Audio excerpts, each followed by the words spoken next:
네, 학습과 행동 10번째 시간입니다. 예, 마지막 시간입니다.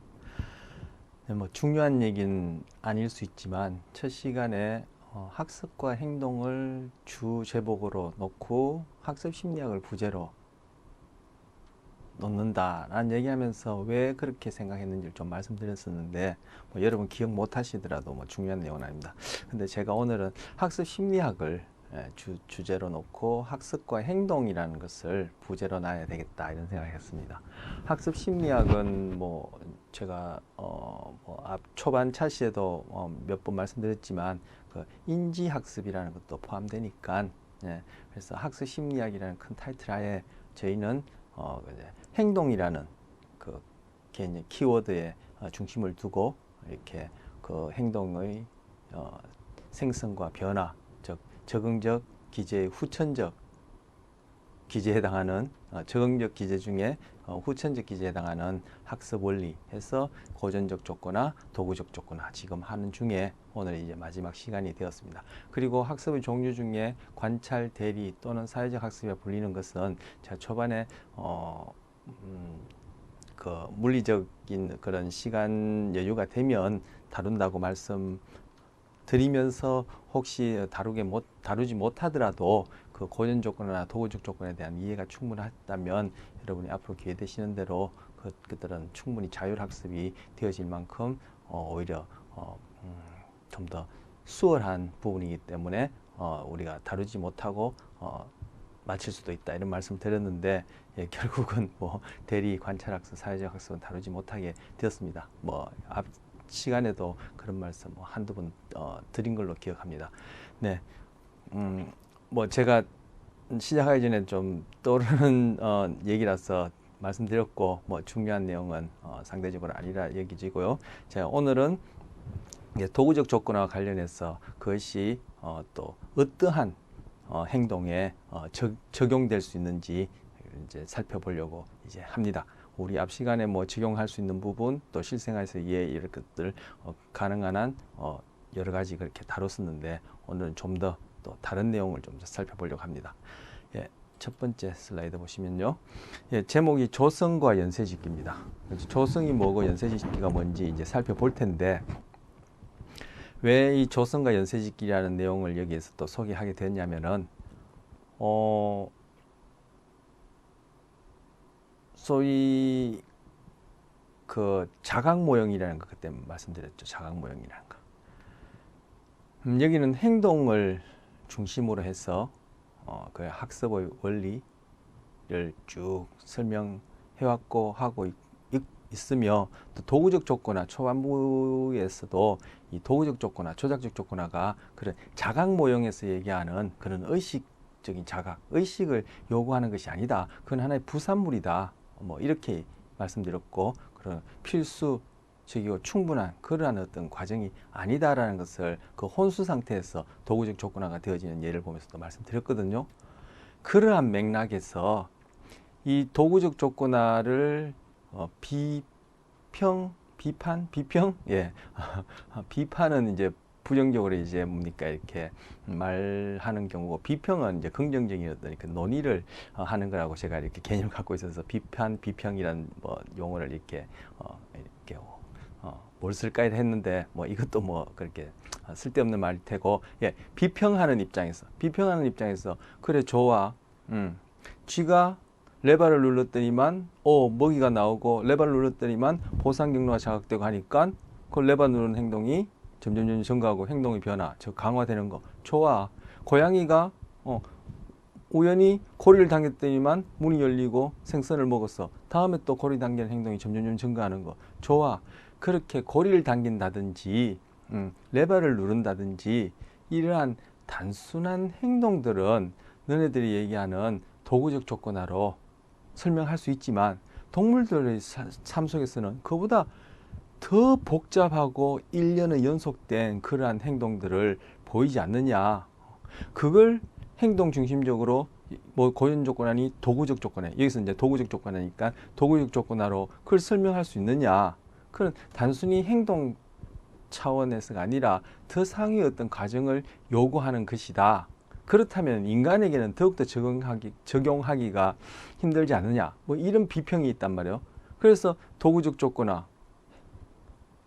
연구한 이 사람들이, 학자들이 아니다, 그러한 복잡해 보이는 행동들도 도구적 조건화로 설명해 볼 수 있다라는 것을 얘기하기 위해서 여기서 조성이라는 개념과 연쇄짓기라는 개념을 가지고 이제 설명을 해 보려는 겁니다.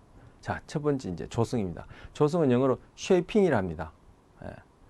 목표로 하는 행동에 계기적으로 이제 점진적으로 점차적으로 가깝게 건사되어가는 가까운 행동들을 쭉 강화해가는 그러한 절차를 조성이라 합니다. 그 예로 우라 행동이나 우라 행동이 있고, 또 이와 관련해서 뭐 도구적 조건의 양방향성, 이렇게 제가 이제 여기 키워드를 넣어놨는데, 요거는 조성을 살펴본 다음에 제가 이제 말씀드릴 것이고, 어떻게 적용될 수 있는지 말씀드릴 것이고. 자, 그럼 조성이 이렇게 개념 정의를 했는데 이것만으로는 뭐 이해가 충분할 수가 없죠. 그래서 조성을 예를 들어서 이제 살펴보겠습니다. 자, 여기 비둘기가 있습니다. 요 비둘기 하나, 둘, 셋, 넷, 다섯, 여섯 마리 비둘기가 아니라 한 마리의 비둘기를 위에서 이렇게 조감도처럼 이렇게 위에서 이렇게 비둘기를 내려다 봤습니다. 어떻게 되냐, 비둘기를 요런 상자에 이렇게 집어넣고 이렇게 돼야 되겠네요. 이 부분은 생략하고 이렇게 돼야 되겠네요. 그죠? 상자가 이렇게 집어넣고 여기 이렇게, 그죠? 먹이를 이렇게 줄 수 있는 요런 이제 그런 구멍이 있습니다. 여기다 이제 배고픈 비둘기를 집어넣고 관찰하면 비둘기가 여기서 뭐 구구구구 그러면서 쪼기도 하고 날개도 퍼덕이게 하고, 그죠? 부리로 이렇게 뭐 가슴팍을 이렇게 긁기도 하고, 또 위로 이렇게 쳐다보기도 하고 돌아다니는데, 연구자가 나 이 비둘기를 여기에 설명에 나와 있는 것처럼 시계 방향으로 뱅뱅뱅뱅 도는 행동을 도구적 조건화, 조작적 조건화 해야겠다라는 목표를 가지고 이제 비둘기를 관찰하는 겁니다. 그럼 비둘기가 평상시에, 그죠? 뭐 이렇게 비둘기가 이 자연 환경에서 사는 중에도 시계 방향으로 우연히 도는 행동도 나타나지만, 그게 꾸준히 일관되게 빈번하게 특정 상황에서 나타나는 경우는 보기가 참 드물겠죠. 더더군다나 여기에서 그런 행동은 기대하기 힘들어요. 그럼 바로 그 시계 방향으로 도는, 뭐 한 바퀴를 도든 두 바퀴를 도든 10바퀴를 도든 그 도는 행동을 어떻게 도구적 조건화로 형성해낼 수 있지, 도구적 조건화로 강화할 수 있지, 그걸 이제 조성을 통해서 하겠다는 겁니다. 앞서 말씀드렸듯이 레바를 당긴다든지 뭐 고리를 당겨서 나오는 이런 행동은 사실 좀 단순한데, 이 비둘기의 경우에 지금 시계 방향으로 이렇게 몇 바퀴씩 이렇게 돈다라는 것은 이건 복잡한 행동이란 말이에요. 이런 행동을 어떻게 도구적 조건화로 할 수 있겠느냐? 이거는 단순히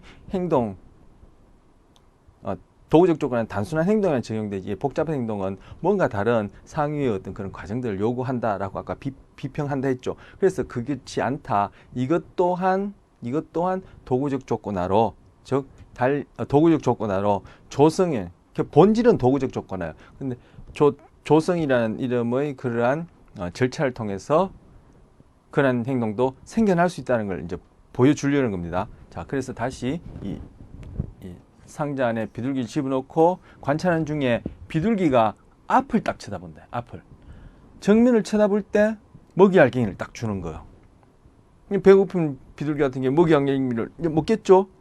그리고 또 먹고 난 다음에는 또 구구구구 그리고 비둘기가 보여줄 수 있는 여러 행동을 하다가 또 우연히 앞을 쳐다볼 때 또 먹이 알갱이를 준다는 거예요.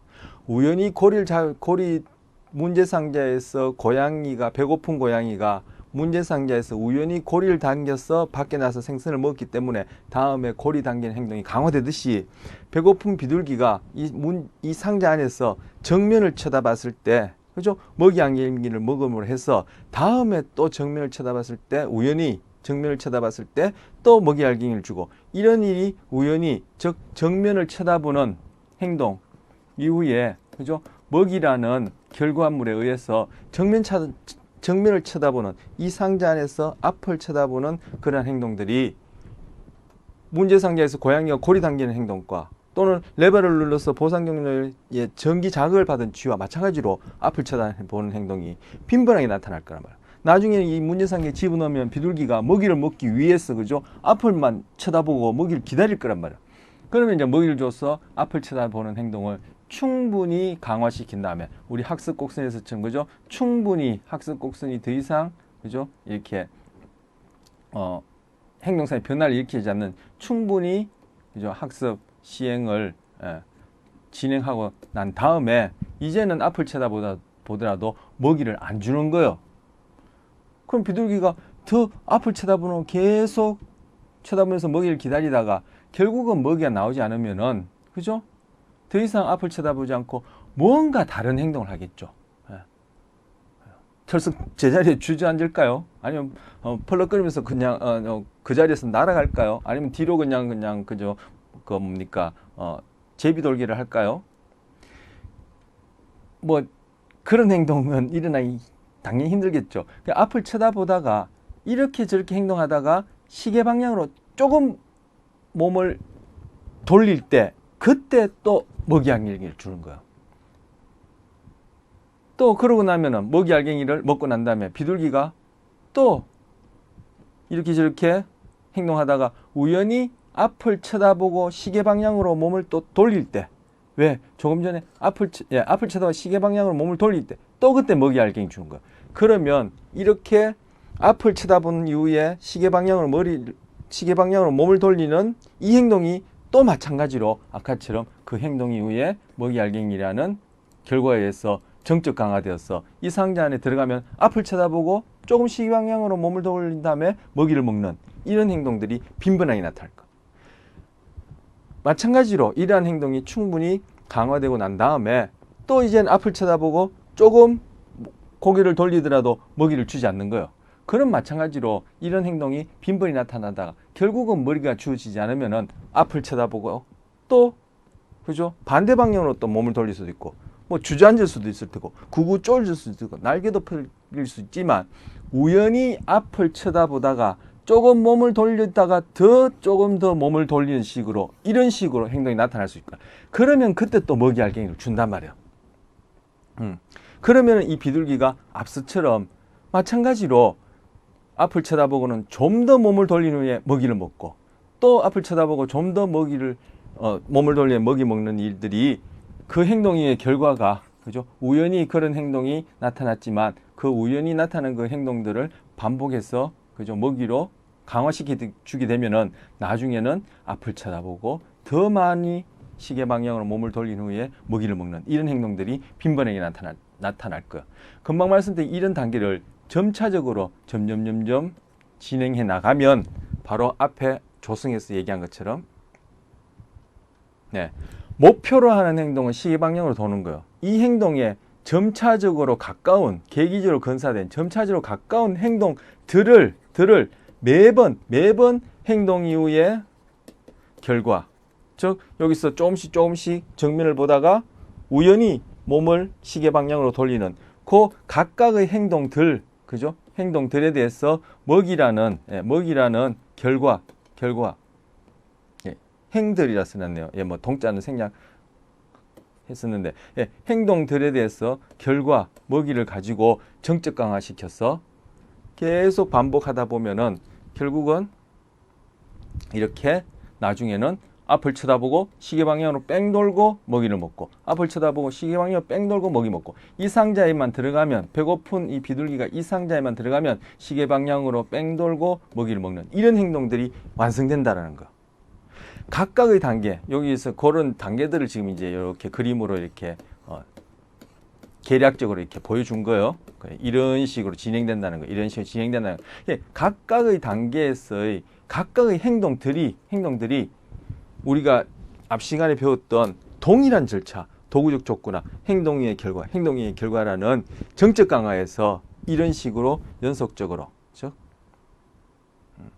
점차적으로 쭉 가까운 행동들이 강화되어진다면은 나중에 최종적으로는 얘는 이 상자에 들어가면은 시계 방향으로 돌고 딱 먹이를 기다리고 먹이를 먹고 또 시계 방향으로 먹이를 먹고 기다릴 수 있고요. 그런 다음에 더 욕심을 낸다면은 시계 방향으로 또 한 번 더 돌리고 2번 도는 행동도 만들 수 있고, 더 욕심을 낸다면 10번, 100번, 1000번, 10,000번도 돌릴 수 있단 말이에요. 이론적으로 뭐 10,000번 돌리다가 얘가 지쳐서 쓰러질지는 모르겠지만 그런 것이 아니라 이론적으로는 얼마든지 그런 행동을 만들어낼 수 있다. 바로 이러한 복잡한 행동도 결국은 그 행동, 복잡한 일련의 행동들, 일련의 각각의 행동들이, 그죠? 동일한 도구적 조건화 절차, 조작적 조건화 절차, 즉 행동의 결과라는 것에 의해서 이렇게 형성될 수 있다. 그래서 이런 일련의 행동을, 목표 행동에 가까운 일련 행동을 이렇게 도구 조건화를 반복해서 하는 것을 조성이라 이름 붙인 거예요. 하지만 조성이라고 이름을 거창하게 붙였지만 결국은 본질은 도구적 조건화에서 질적으로 다른 게 하나도 없어요. 도구적 조건화를 계속 각각의 그 구체적인 행동에, 그죠? 목표 행동에 가까운 행동들을 계속 반복했을 뿐이에요.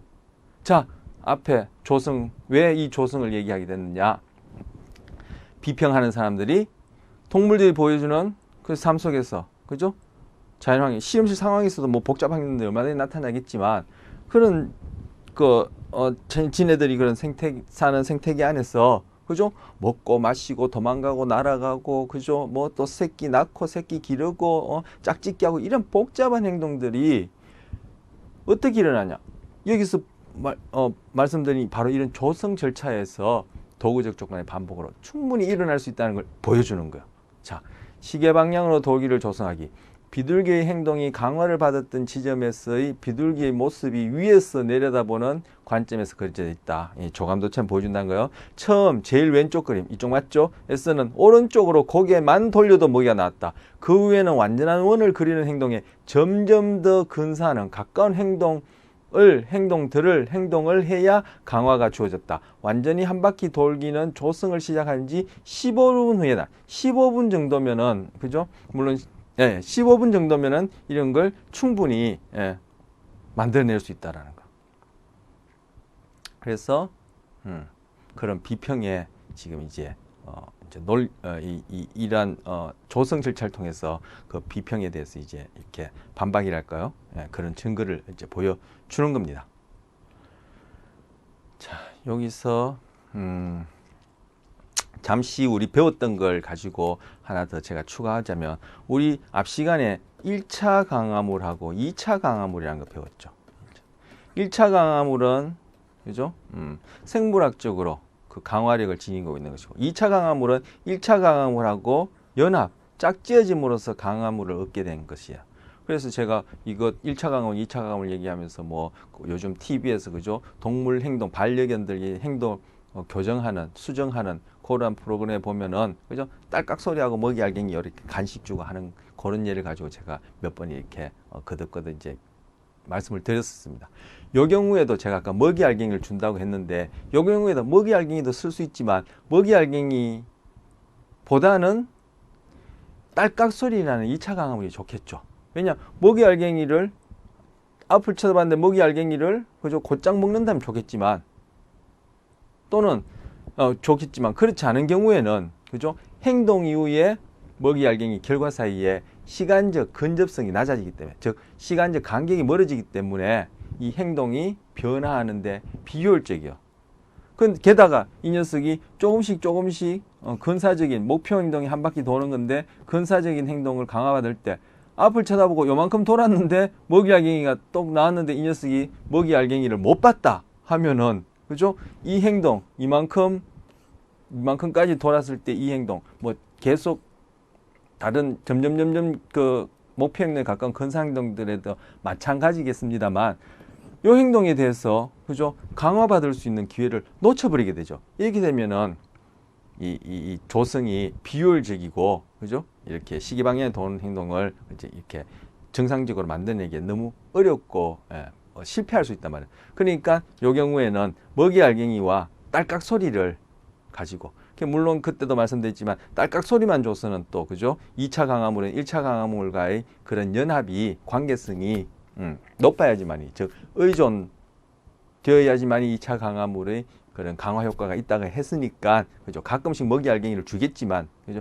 이 경우에도 딸깍 소리를 가지고 한다면은 이만큼 반 바퀴 이렇게 돌았다가 딸깍 소리 들으면 딱 돌아서 먹이를 먹겠죠. 그죠? 이만큼 돌았다가 딸깍 소리면 딱 돌아서 먹이를 먹겠죠.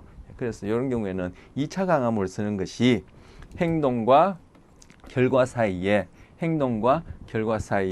근접성을 높여서, 즉 행동에 의해 결과에, 즉 이 경우에 먹이에 노출되어지는, 먹이를 경험하기까지 걸리는 시간을 줄일 수 있어서 2차 강화물을 쓰는 것이 좋습니다. 그래서 뭐 제가 뭐 몇 번에 걸쳐서 지금 반복해서 말씀드린지 모르겠지만 그 반려견들이 그런 행동들을 수정할 때 보면 딸깍 소리를 쓰는 것이 바로 2차 강화물이 갖고 있는 그런 근접성을 높일 수 있는, 행동과 결과 사이 근접성을 높일 수 있는 그런 강점 때문에 그렇게 쓰고, 뭐 제가 그 스킨의 제자 중에 실제 그 동물들을 훈련시켜서 광고에 출연시키는 뭐 이런 일을 한 사람들도 있다 그랬고, 여러분이 뭐 이렇게 보시는 그 동물들의 어떤 기이한 행동이나 아니면 서커스 같은 데서 동물들이 그런 행동들을 형성하는 데는 반드시 2차 강화물을 그렇게 사용하고 있고 사용합니다. 네.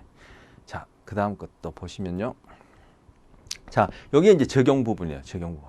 자, 동물 얘기는. 동물원에서 지금 이제 그 코끼리의 지금 발톱, 그리고 발바닥에 있는 굳은 살을 제거해주는, 손질해주는 장면을 그려놓은 거예요. 이 코끼리가 지네들이 살던 그 자연 환경, 그죠? 생태계에서는 이 발톱이나 발바닥에 굳은 살을 어떤 식으로든 제거하겠죠. 뭐 소위 인간에 의해서 인위적으로 이렇게 제거되지 않겠죠.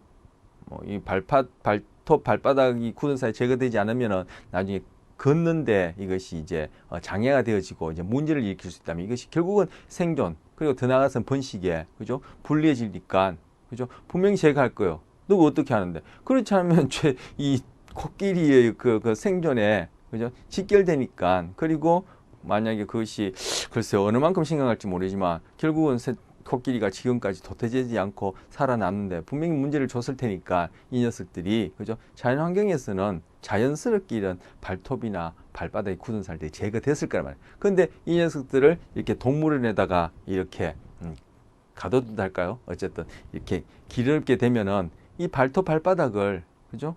발톱과 발바닥에 굳은 살을, 굳은 살을 여기서 동물에서 어떻든 인위적으로 제거를 해줘야 된단 말이에요. 그러면 코끼리가, 그죠? 내 발톱, 발바닥에 있는 굳은 살 제거해 달라고 발을 이렇게 내밀겠어요? 그죠? 그런 일들은 일어나기가 거의 불가능하죠. 그죠? 자연 환경에서는 이 녀석들이 뭐 돌아다니고, 그죠? 여기저기 걸어 다니고 하는 중에 자연스럽게 어떻게 발톱이나 발바닥이 제거될 겁니다. 저는 뭐 어떻게 되는지는 모르겠습니다. 이제 상상입니다만, 그죠? 이런 식으로 인위적으로 인간에 의해서 발톱, 발바닥이 제거될 수 있는 어떤 그런, 그죠? 행동을, 내 발톱 깎아달라, 뭐 발톱에 있는 굳은 살 제거해달라라는 식의 어떤 그런 행동들을 나타내고 유지한다는 것은 거의 우연 수준에서는 일어날 수가 없어요. 아까 비둘기가 시계 방향으로, 그렇죠, 10바퀴씩 20바퀴씩 돌 수 있는 그런 행동들이 우연히 그네들이 살고 있는 자연 환경에서 나타나기가 힘들듯이, 하지만 비둘기가 시계 방향 도는 것을 조성한 것처럼 코끼리의 지금 발톱 깎기 위해서 이게 발을 들고, 그죠, 다 깎을 때까지 기다릴 수 있는 이러한 행동도 아까 비둘기가 시계 방향으로 도는 조성 과정처럼 동일한 과정을 통해서 충분히 할 수 있고 실제 하고 있습니다. 과거의 이 도구적 조건화, 즉 조성은 결국 본질적으로 도구적 조건화예요. 그죠? 질적으로 다른 건 하나도 없어요. 그냥 목표 행동, 가까운 행동들을 계속 점차적으로 점점 가깝게 체계적으로 도구 조건화의 강화를 반복한다는 뿐인데, 이러한 것들에 대한 이해가 없었을 때 이것을 적용 이해와 그 동물 행동에 대한 이해가 없었던 거죠. 그러니까 도구적 조건화로 설명도 할 수 없을 뿐더러 그 적용도 못했는데, 동물 행동들이 이렇게 도구적 조건화, 그리고 그 이전에 배웠던 고전적 조건화에서 이렇게 행동들이 생성되어지고 변화되고 다양해지는구나 라는 것을 이제 이해하면은 적용할 수 있단 말이에요. 근데 이러한 적용할 수 있는 이해가 없었을 때는 동물들을 마취를 시켰어요. 그래서 마취되어서 있는 동안에 깎아내고, 아니면 이 동물들을 그냥 묶었어요. 꼼짝 못하도록 그냥 그물로, 그죠, 쇠사슬로 묶은 다음에 그냥 깎아내고 이랬단 말이야. 그렇게 한다면 이게 결국 그죠, 바람직하지 않겠죠. 동물들이 발톱 깎기 위해서 이 동물원이 아닌 자연 환경에서 그런 경험을 해본 적이 없단 말이에요. 그러면서 뭐 또 뜻하지 않은 사고도 일어날 수 있고, 그래서 이게 이제 동물들의 행동에 대한 이해와 이 도구적 조건화가, 그죠? 인간뿐만 아니라 다른 동물들이 어떻게 적용되는지를 이해하고 난 다음에 바로 이 코끼리에게, 그죠? 이 조성 과정을 통해서, 즉 도구적 조건화의 강을 통해서 이렇게 발톱 깎는 행동을, 그죠? 할 수 있도록 만든 거예요. 그 처음에 코끼리가 동물원에서 이렇게 어슬렁슬렁 돌아다닐 텐데, 이 발톱을 깎아야 될 텐데, 이 녀석이 나 발톱 깎아줘 하고 여기 보이는 것처럼, 그죠? 오른발, 왼발, 그죠? 그리고 앞발, 뒷발 차례대로 이렇게 내밀까요? 그럴 수가 없겠죠. 우연 수준에서 이런 행동이 일어날 수가 없어요. 우연히 일어났다 하더라도 이런 행동을 유지하고 있을 리도 없고, 그래서 코끼리가 돌아다닌 중에 이쪽으로 가까이 오면은 아까 비둘기 시계 방향으로 한 바퀴 돌도 조성시키는 것처럼 가까이 오면은 딱 코끼리가 좋아하는 먹이를 준단 말이에요. 코끼리가 뭘 좋아해요? 바나나를 좋아합니까? 당근을 좋아합니까? 땅콩을 좋아합니까? 어쨌든 준단 말이에요.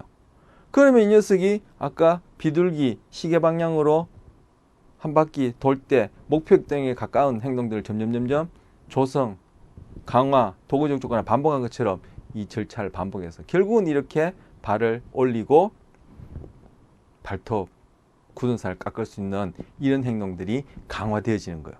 이 경우에도 마찬가지로, 그죠? 2차 강화물을 사용하는 게 효율적이겠죠. 예. 코끼리가 우연히, 그죠? 그 먹이를 놓친다든지 못 본다든지 하게 되면은, 그죠? 딱 목표라는 행동 이후에 먹이 먹기까지의 그런 시간이 길어진다면은 이런 조성, 즉 목표 행동, 그 행동을 강화시킬 때 비효율적이니까 이때도 딸깍 소리라든지, 그죠? 놓칠 수 없는 귀야, 그죠? 어느 방향을 쳐다보더라도 그런 뚜렷한 소리에 대해서는 들을 수 있으니까 그런 식으로 2차 강화물을 이용해서 조금 가까이 오면은 또 소리 들려주고 또 먹이 주고, 그 가까이 와서 한 발 이렇게 살짝 우연히 한 발 살짝 들면 그때 또 먹이 주고 소리 들려주고, 이런 것들 계속 목표 행동을 충분히 강화시키고, 그리고 그 행동이 충분히 강화된다면은 더 이상 주지 않으면은 그 행동 이후에 다른 행동을 할 텐데, 그 다른 행동이 우연히 이런 발톱 깎는 행동, 목표 행동에 가깝다면은 또 딸깍 소리를 들려주고 또 먹이를 주고, 가끔씩 먹이를 줘도 되겠죠. 그렇게 해서 비둘기가 시계 방향으로 도는 것과 동일한 방식으로 이렇게 코끼리의 발톱 손질을 할 수 있는 자세를 만들어낼 수 있다. 즉 여기 설명대로 조성을 통해서 한다, 이렇게 얘기한 거예요. 이게 지금 바로 이제 적용할 수 있는 부분이고, 이것이 적용할 수 있다는 얘기는 뭐예요? 코끼리의 더 다른 행동들도, 다른 복잡한 행동들도 이런 식으로 일어난다라는 걸 얘기를 하는 것이고, 코끼리뿐만 아니라 우리 인간의 다른 복잡한 행동도 이런 식으로 적용, 이해할 수 있고, 만약에 그러한 행동들이 부적응적이라면 우리 고전적 조건하에서, 그죠? PTSD 그 치료하는 역조건 시킨 거와 마찬가지로 그걸 이렇게 교정, 행동 수정할 수도 있다라는 겁니다. 또 말씀드리지만 그 반려견의 비정상적인 행동을 행동 수정, 교정하는 거죠, 그죠? 역조건화 시키는 거죠. 어떻게 딸깍하는 소리 2차 강화물과 1차 강화물을 가지고 그렇게 적용할 수 있는 거. 적용할 수 있다는 것은 바로 그런 행동들을 이해할 뿐만 아니라 그런 행동들이, 이러한 인간을 포함한 다른 동물들의 행동들이 그런 식으로 일어난다는 것을 바로 반증하는 것이죠. 자, 조성입니다. 자, 그리고 앞에 여기 보면은 또 양방향성이란 말이 있어요. 양방향성. 그리고 우라행동이라는 게 있어요. 자, 우라행동이 뭐냐 하면은, 예를 들어서 애가 백화점에서 엄마랑 이렇게 다니다가 장난감 가게를 지나가게 됐어요. 엄마, 나 저거 장난감 사줘, 이렇게 답해요. 그러니까 엄마가 평소에 장난감을 종종 사줬어요. 그런데 보아하니 지금은 장난감 살만한 것도 아니고, 집에 충분히 장난감도 있고, 꼬마가 사달라는 그 장난감이 보기에는 어떠한 이유로 적절치 않아요. 그래서 안 되라고 했어요. 그럼 꼬마는 그동안 장난감 사줘 했을 때 장난감을 샀던 그런 경험이 있으니까, 그죠? 옷도 사줘요. 엄마가 안 되거든. 그럼 이제는 단순히 엄마 사주세요가 아니라, 사주세요가 아니라 때를 쓴단 말이에요. 그러다가 그것도 안 되면은 때를 쓴단 말이에요. 그래서 소리 지르고 하면은 엄마가 그 이번만 장난감 사줄 거야. 다음부터는 이제 장난감 이런 장난감은 안 돼 하고 이제 사준단 말이에요. 그러면 이 꼬마가 다음에 또 다른 장난감 욕심이 나서 엄마 장난감 사줘 할 때는 예전처럼 그죠? 엄마가 안 되라고 하면은 당장에 장난감 사주세요가 아니라 곧장 사줘라고 사달라고 큰 소리 지르고 때를 쓸 수 있단 말이에요. 그렇게 해서 엄마가 또 만약에 사주게 되면 바로 이제 장난감 사주세요라고 요청할 때 때 쓰는 행동이 나타나게 되는 거예요. 그러니까 엄마가 가만 보니까 이거 안 되겠다 싶어서 또 다음 기회에 만약에 그렇게 장난감 사달라는 그 때를 쓰면은 그때는 완강하게 거부하는 거. 안 된다고. 이번만큼은 안 된다고. 하지만 그때는 애는 어떻습니까? 그 자리에 벌렁 누워서 완전히 그냥 괴성을 지르고 난리법석을 부리게 되면 엄마가 이번만 사준다. 그리고 너 앞으로 이러면은 이제 집에 가서 혼난다. 뭐 이런 식으로 얘기를 하게 되면은 애는 어쨌든 그렇게 그 자리에 누워서 그냥 괴성을 지르고 그렇게 한 것이 강화를 받는 거예요. 그렇게 해서 이게 통제가 안 될 만큼 그렇게 과격한 행동이 나타나는 행동을 우라 행동이라고 이렇게 이름을 붙여놨어요. 텐트럼이라는데 우라 행동이라고 그래요.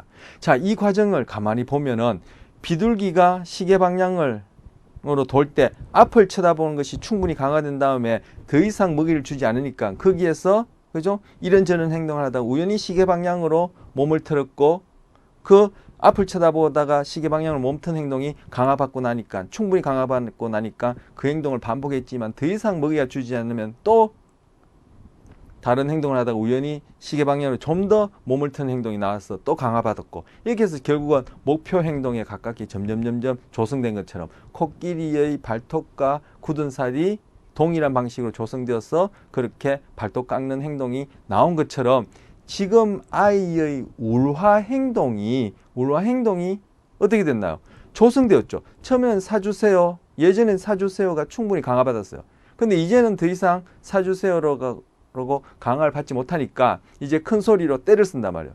그러다가 그 때 쓴 행동이 강화를 받으니까 다음부터는 장난감 사달라 할 때는 때 쓴 행동이 빈번하게 나타나고 처음부터 나타날 확률이 높아요. 그러다가 그것이 더 이상 강화를 받지 못하니까 나중에는 그냥 우라 행동이라고 해서 그냥 그 자리에 들어 누워서 그죠 괴성을 지르고 통제불능 행동을 보인단 말이에요. 결국 어떻게 했습니까? 엄마가 부지불식간에 꼬마도 그죠 부지불식간에 그렇게 하리라는 목표를 가지고 의도를 가지고 계획을 가지고 그죠 점진적으로 그 행동에 나아가는 이 경우에 진보라고 얘기하는 건 뉘앙스가 좀 어폐가 있지만 어쨌든 점진적으로 목표에 나아가는 진보 과정 같은 그런 계획하에서 일어난 일이 아니라 우연히 엄마도 그렇고 애들도 그렇고 부지불식간에 무의식 중에 우라 행동을 도구적 조건화로 조성시켜 버렸다는 얘기예요. 바로 이것도 그죠? 비둘기의 경우나 코끼리의 발톱 까는 경우나 동일하게 도구적 조건화의 강화로 설명할 수 있다는 얘기입니다. 바로 우라 행동. 이런 우라 행동이라는 복잡한 행동이 그죠? 인간에게서 보일 수 있는 복잡한 행동이 동물에게도 우라 행동이 있을까요? 뭐 우라 행동에 상하는 어떤 공격 행동이 있을 수 있겠죠. 어쨌든 인간에게서 보여주는 우라 행동이라는 것이 바로 비둘기나 아까 코끼리의 경우처럼 목표 행동에 가까운 행동들이 다를 바 없이 본일도 다를 바 없이 도구적 조건화가 반복됨으로써 일어난 것이라고 그렇게 설명할 수 있단 말이에요. 우리 인간의 경우에 적용할 수 있는 예가 되는 것이죠. 자, 그리고 이 도구적 조건화는 양방향적으로 일어난다라는 게 있어요. 즉 엄마와 아이 사이에 그죠? 양방향적으로 일어나요. 양방향적으로. 엄마는 부지불식간에 아이의 떼쓰는 행동, 우라 행동을 조성했고, 즉 강화시켰고, 아이는 엄마가 주세요 할 때는 요청을 들어주지 않고 큰 소리를 지르거나 나중에는 우라 행동에 얘기할 수 있는 통제 불가능한 그러한 행동을 해야지만이 장난감을 사주는, 즉 강화물을 주는 행동, 엄마가 강화물을 주는 행동을 조성하게 된 거예요. 의도를 가지고 했나요? 목표를 가지고 했나요? 진보처럼 점진적으로 그런 크다는 목표를 가지고 자각 모형에서 얘기하는 것처럼 그런 식으로 했나요? 그게 아니란 말이에요.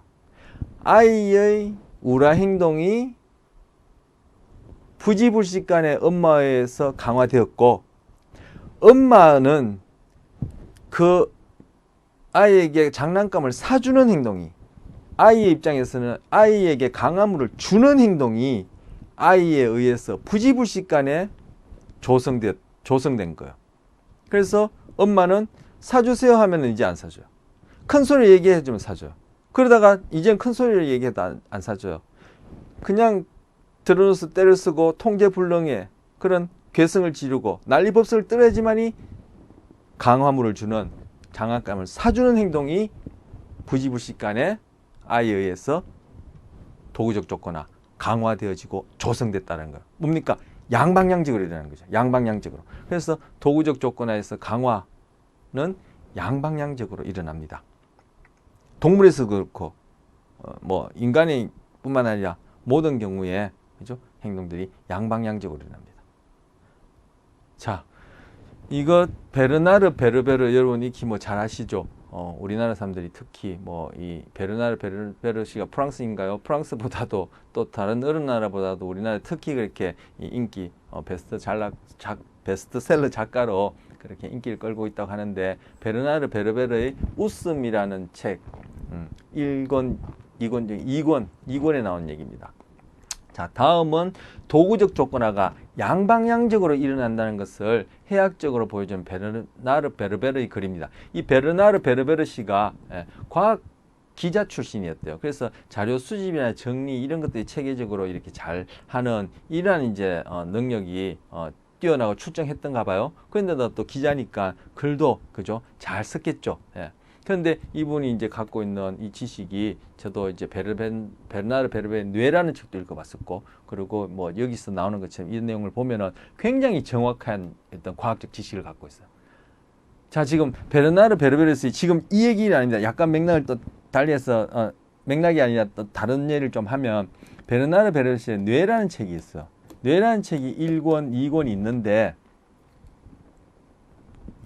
베르나르 베르베르의 뇌라는 책이 1권, 2권이 있는데 우리 앞에 도구적 조건화의 강화를 얘기하면서 신경역학이란 이름으로 보상경로, 도파민 뭐 이런 걸 봤었어요. 그죠? 그때 주의 뇌에다가 전선을 유선으로 연결하든지 아니면 무슨 리모컨에서 자극하게 되면은 어떠한 행동이든지 그렇게 강화시킬 수 있다. 그래서 그걸 가지고 중독 행동도 설명할 수 있다. 이렇게 얘기를 했었는데, 바로 베르나르 베르베르의 뇌라는 책이 바로 이제 공상과학 소설이겠습니다만, 실제 그 나오는 그 인물의 뇌 안에 마이크로칩을 이렇게 이식해 가지고는, 그죠?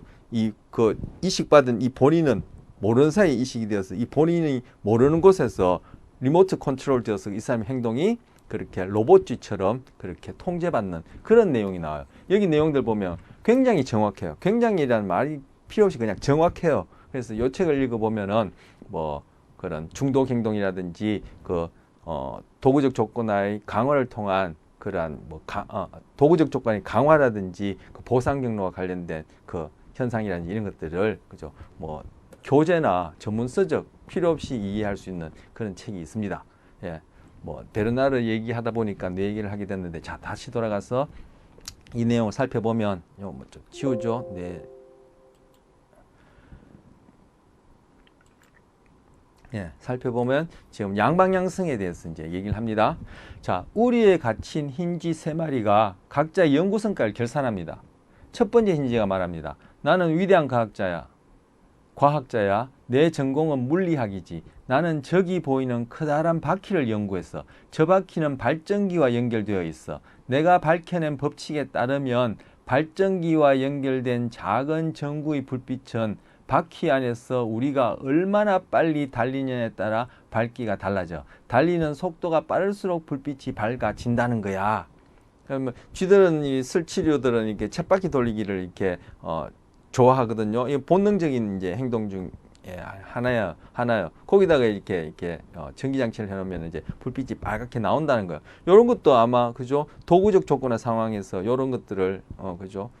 할 수도 있을 테고 도구적 조건화를 하기 위해서 이런 상황을 이제 베르나르 베르베르시가 상상이나 그런 내용을 읽어봤겠죠. 자, 두 번째 힌지가 말합니다.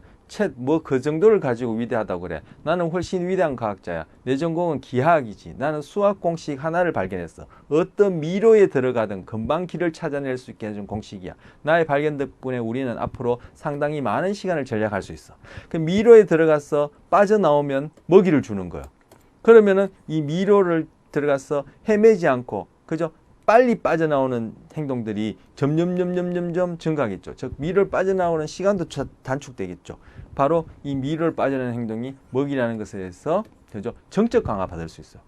그리고 여기도 마찬가지로 그죠? 여기 쳇바퀴를 돌리면 그죠? 불빛도 나오지만 불빛이 나오면 그 연이어서 만약에 먹이를 준다면은 이 쳇바퀴 돌리는 행동이 또 정적 강화 받아서 쳇바퀴를 이전보다 더 많이 돌리게 할 수 있단 말이에요.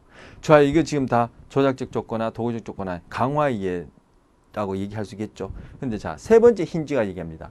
웃기는 소리, 그건 아무것도 아니야. 내 발견이 훨씬 중요해. 내 전문 분야는 심리학이야. 더 정확하게 말하면 동물 심리학이지. 내 말을 믿기가 쉽지 않겠지만 나는 특별한 방식으로 인간을 길들여서 나에게 순종하도록 만들었어. 조건 반사의 원리를 발견한 거지. 여기는 조건 반사보다 고전적 조건화라고 얘기하는 게 더 정확하겠죠. 내가 어떤 손잡이를 누르면 종소리가 울리고 그러면 인간이 먹을 것을 갖다 줘. 예. 우리 이 인간 입장에서 보면은 그죠? 쥐의 손잡이 손잡이 누르는 행동이 그죠? 종소리라는 2차 강화물에 의해서 그죠? 증가할 뿐만 아니라 2차 강화물에 곧 이어나오는 먹이라는 1차 강화물에 의해서 이렇게 강화되어진다고 이렇게 생각하는데 쥐 입장에서는 어때요? 쥐 입장에서는 인간이 그죠? 종소리가 나면은 먹이를 갖다 주는, 즉 인간이 먹이를 갖다 주는, 먹이를 가져다 주는 행동이 뭐예요? 종소리에 의해서. 예, 종소리. 이 경우에는 인간의 경우에는 종소리가 2차 강화물이 되겠죠.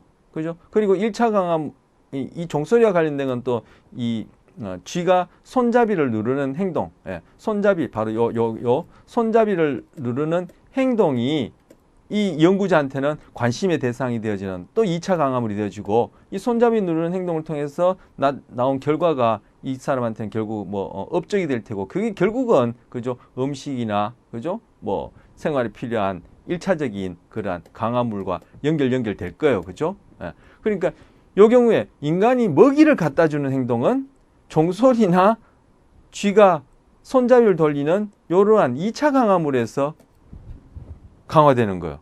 자, 쥐의 손잡이 돌리는 행동은 인간이 그죠? 가져다주는 먹이나 인간이 장치한 종소리에서 강화받고 인간이 먹이를 가져다주는 행동은 그죠? 종소리나 쥐가 손잡이를 돌리는 행동에서 강화받고 이런 식으로 양방향적으로 일어난다는 거예요. 쥐가 실제 이런 생각을 하는지 서로 이렇게 대화를 하는지 모르겠지만 그죠? 혼수 상태에서의 자각이 관여하지 않더라도 도구적 조건에 일어난다고 증거를 받고 여기에서 쥐의 의식이나 자각이나 인간의 의식이나 자각을 빼버리고 행동만 보자면은 충분히 아니라 실제로 이렇게 이런 일이 일어나고 있지 않습니까? 그죠? 예. 결국 행동에 포커스해서 그 행동의 결과를 보면은 그죠? 인간은 이렇게 쥐는 이렇게 서로 양방향적으로 도구적 조건을 하고 있고 강화받고 있고 인간은 그 상황을 자각해서 의식적인 내용을 만드는데 그 내용이 뭐냐? 행동의 원인이 아니라 행동의 이유라는 거예요. 우리 앞 시간에 행동의 원인 그리고 행동의 이유 얘기했습니다. 그죠? 의식의 내용이라는 것은 그 행동을 상황 맥락에 맞게끔 그죠? 주관적으로 심리적으로 그죠? 이유를 만들어낸 경우가 많다라고 했는데 인간 입장에서는 내가 쥐의 손잡이 돌리기를 강화하지 이게 무슨 얼토당토하는 얘기냐 하지만 그것은 인간의 의식 내용이 갖고 있는 행동의 이유이지 그죠? 여기서 보여주는 것처럼 쥐의 손잡이나 인간이 먹이를 가져다주는 행동은 바로 둘 다 그 행동의 원인은 도구적 조건에 의해서 일어난다는 것을 보여주는 거예요. 아주 기발한 해학적인 얘기고, 역시 이제 글을 잘 쓰시는 거, 그리고 내용도 전문적이고 정확해서 더욱더 저한테는 매력적인데, 극명하게 보여주는 도구적 조건화를 통한 인간을 포함한 다른 동물들의 행동을 이해하는 방식을 보여주는 얘기입니다. 자, 그 다음 이렇게 해서 이제 조성과 관련해서, 그리고 우라 행동, 양방향성 봤고요. 자, 아까 연쇄짓기. 연쇄짓기는 조성과 별반 다를 바가 없어요. 그냥 이름, 그 행동 자체가 좀 더 복잡하기 때문에 이름을 그렇게 붙여놨을 뿐이에요. 자, 이것도 그림을 보면서 한번 보죠.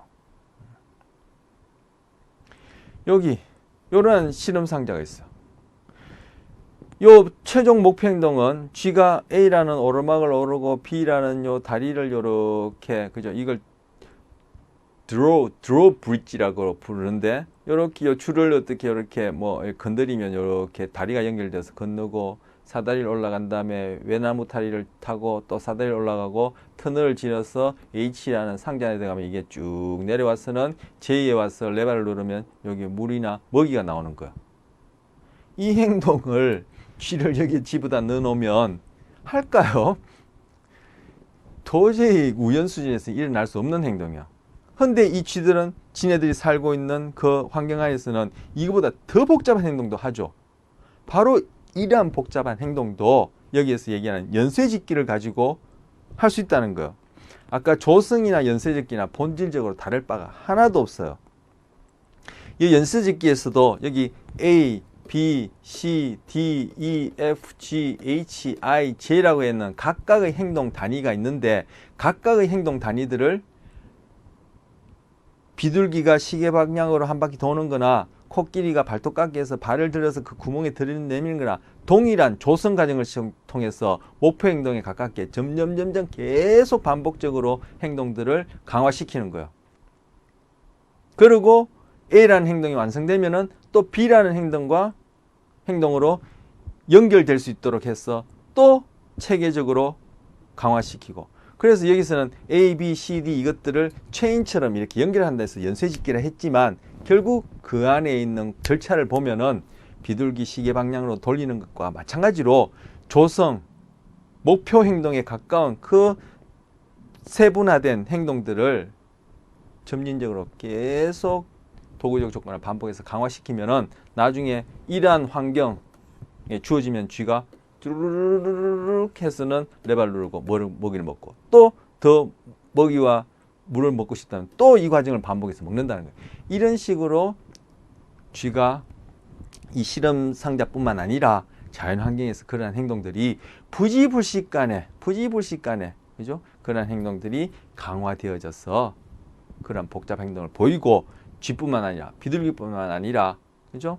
코끼리뿐만 아니라 인간의 행동들도 이런 식으로 일어나는 것이다. 아까 우라 행동 봤었죠? 그리고 조금 전에 베르나르의 그런 해학적인 얘기 봤었죠? 해학적이지만 아주 천촌살인입니까? 철촌살인입니까? 죄송합니다. 예, 이게 한마디가 되는 그런 어떤 그런 바늘로 뭐 사람을 죽인다는 뜻이죠. 철촌살인의 그러한 그 내용이 있는데, 바로 우리 인간의 행동도 이런 식으로 충분히 설명할 수 있고 적용할 수 있고, 거기에 부적응점이 있다면 이 원리를 역으로 이용해서 교정할 수 있다라는 거예요. 자, 연쇄짓기.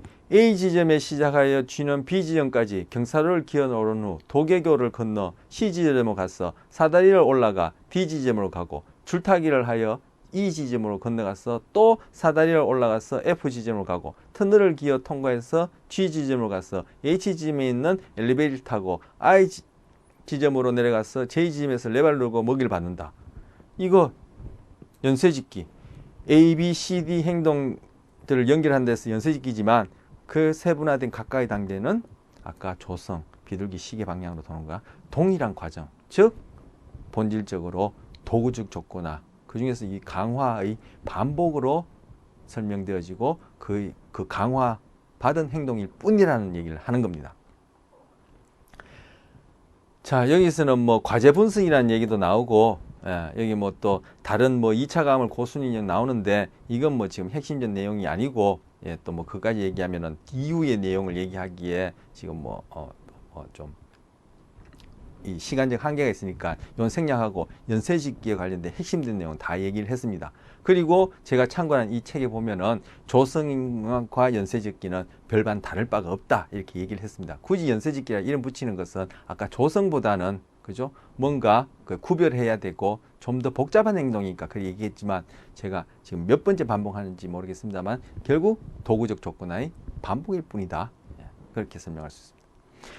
자, 그렇다면 뭐 인간의 경우 아까 우라 행동도 얘기했고 뭐 그죠? 말씀드렸지만 자, 침팬지 인간의 버금가는 유전자가 98% 이상 거의 99% 가깝게 유전자가 동일하다는 이 침팬지 그죠? 영장류 중에서도 그죠? 또 유인원 중에서도 인간 버금가는 이 침팬지의 행동 중에 통찰이라는 것.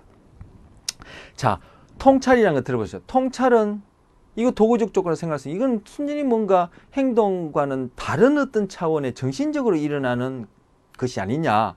그리고 통찰하는 능력은 뭔가 다른 원리에 의해서 그죠? 학습되어지는 것이 아니냐라고 하는데 여기에서 또 이 통찰이라는 것, 즉 통찰이라고 부르는 그러한 행동이 통찰, 유기체가 하는 측정 가능한 모든 것, 측정할 수 있는 행동으로 행동형 개념을 전환시켜서 얼마든지 연구할 수 있다 그랬죠. 그래서 통찰에 해당하는 행동도 결국은 도구적 조건으로 설명할 수 있다는 걸 보여주는 거예요.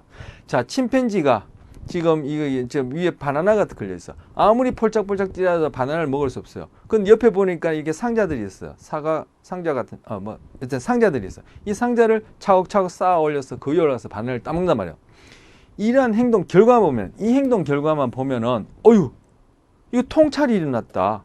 뭐 머리 안에서 뭔가 전구가 번쩍하듯이 그런 아이디어가 생겨서 이러한 행동을 했구나라고 생각한다면은 이거는 앞에까지 이제까지 배운 행동 중심으로 고전 조건 아닌 도구적 조건화로 설명할 수 있는 행동이 안 돼요. 그래서 바로 이 통찰이라는 이런 것들을 바로 자각 모형이니 그죠? 인지 학습이니 이런 것들로 설명하려고 하는데 지금 이 통찰에 해당하는 바로 이 행동, 이 통찰이지만 통찰이 있다 없다는 걸 어떻게 알아요? 이런 행동을 보고 아는 거죠. 결국 통찰 행동이 어떻게 일어나냐?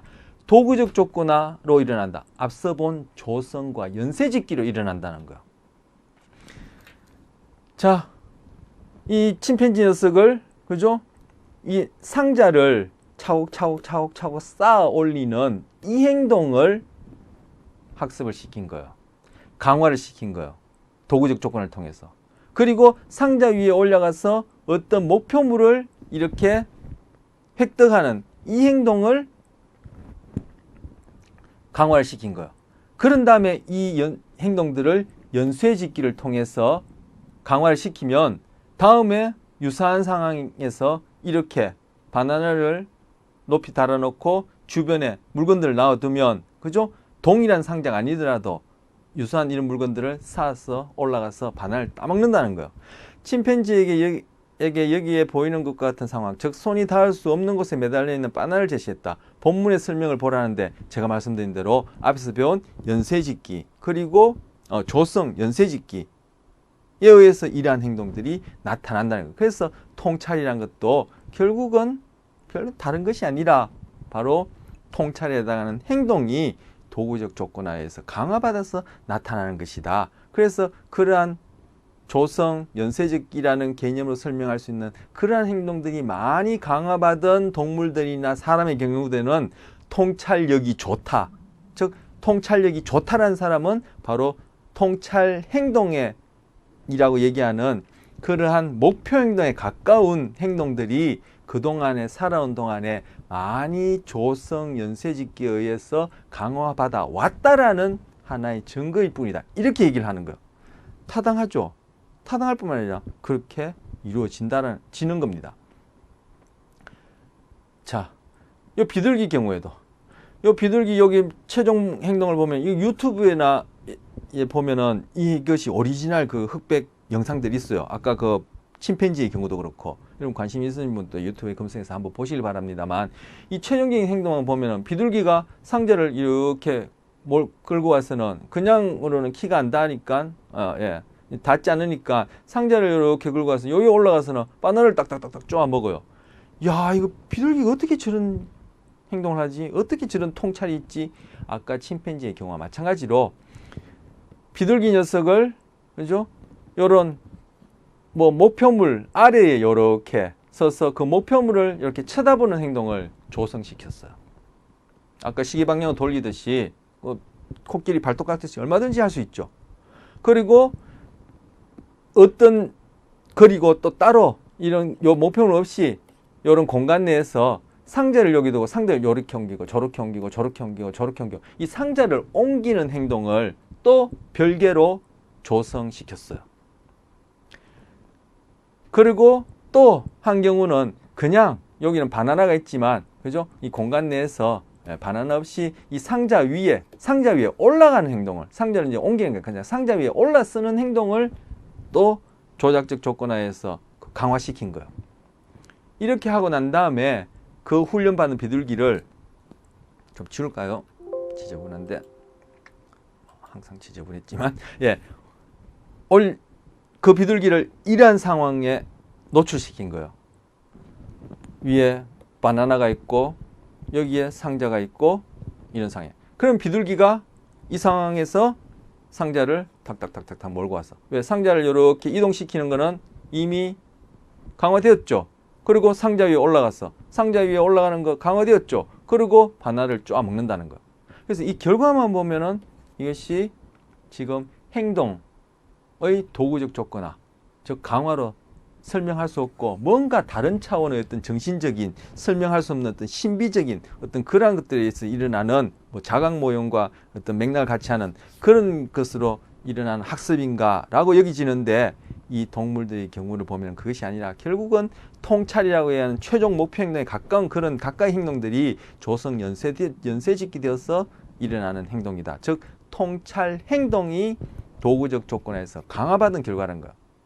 이러한 훈련을 받지 않은 비둘기를 이 상황에 딱 노출시키니까 그 비둘기는 전혀 이러한 행동을 보이지 못하고 바나나를 쪼아먹지 못하다는 거예요. 그렇게 서로 비교하는 실험군과 대조군을 가지고 그렇게 비교해 보니까 각각의 행동을 조성 연쇄짓기로 학습되지 않은 녀석들은 이런 상황에서 이러한 행동을 보이지 못하더라는 거예요. 앞의 경우, 침팬지의 경우도 마찬가지겠죠. 그리고 우리 조성할 때 봤던 그 경우도 마찬가지겠죠. 비둘기가 어떤 상황에 처했을 때, 노출됐을 때 시계 방향으로 5바퀴씩 10바퀴씩 도는 행동이 나오겠습니까?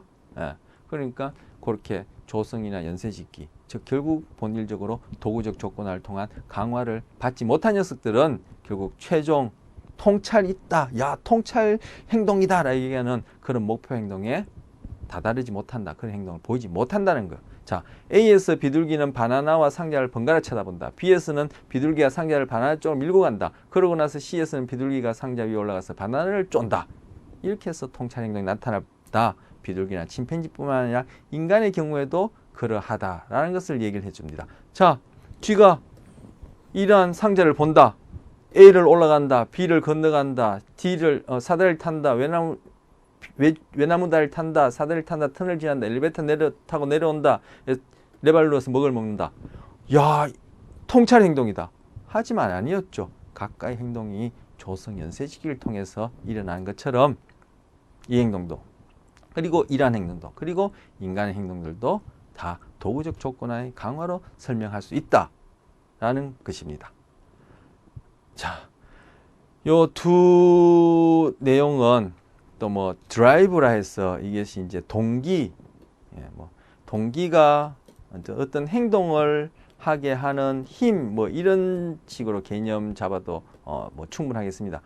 그런 걸 다루는 책인데 거기에서 인용한 그거든요. 근데 보면은 이 동기, 결국 이 동기라는 것을 그죠? 이 학습심리학, 우리가 배웠던 이까지 학습심리학으로 얘기하자면은 도구적 조건화, 즉 조작적 조건화로 설명할 수 있고, 이 동기와 관련된 신경역학, 저 뇌부위가 바로 보상경로예요. 그래서 보상경로는 우리가 봤던 보상경로 활성화, 뭐 도파민 이것들은 도구적 조건화의 강화 효과와 관련되고 바로 또 다른 심리학적 개념이 동기와 관련된 뇌 부위들이에요. 그리고 요거는 그죠? 행동상의 그런 절차, 경험을 얘기하는 거죠.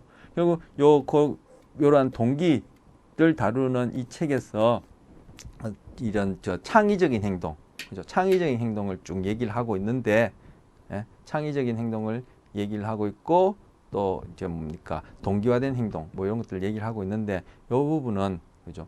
뭐 제가 요 책에서 가져온 걸 이렇게 옮겨놨으니까 여러분 한번 읽어보시면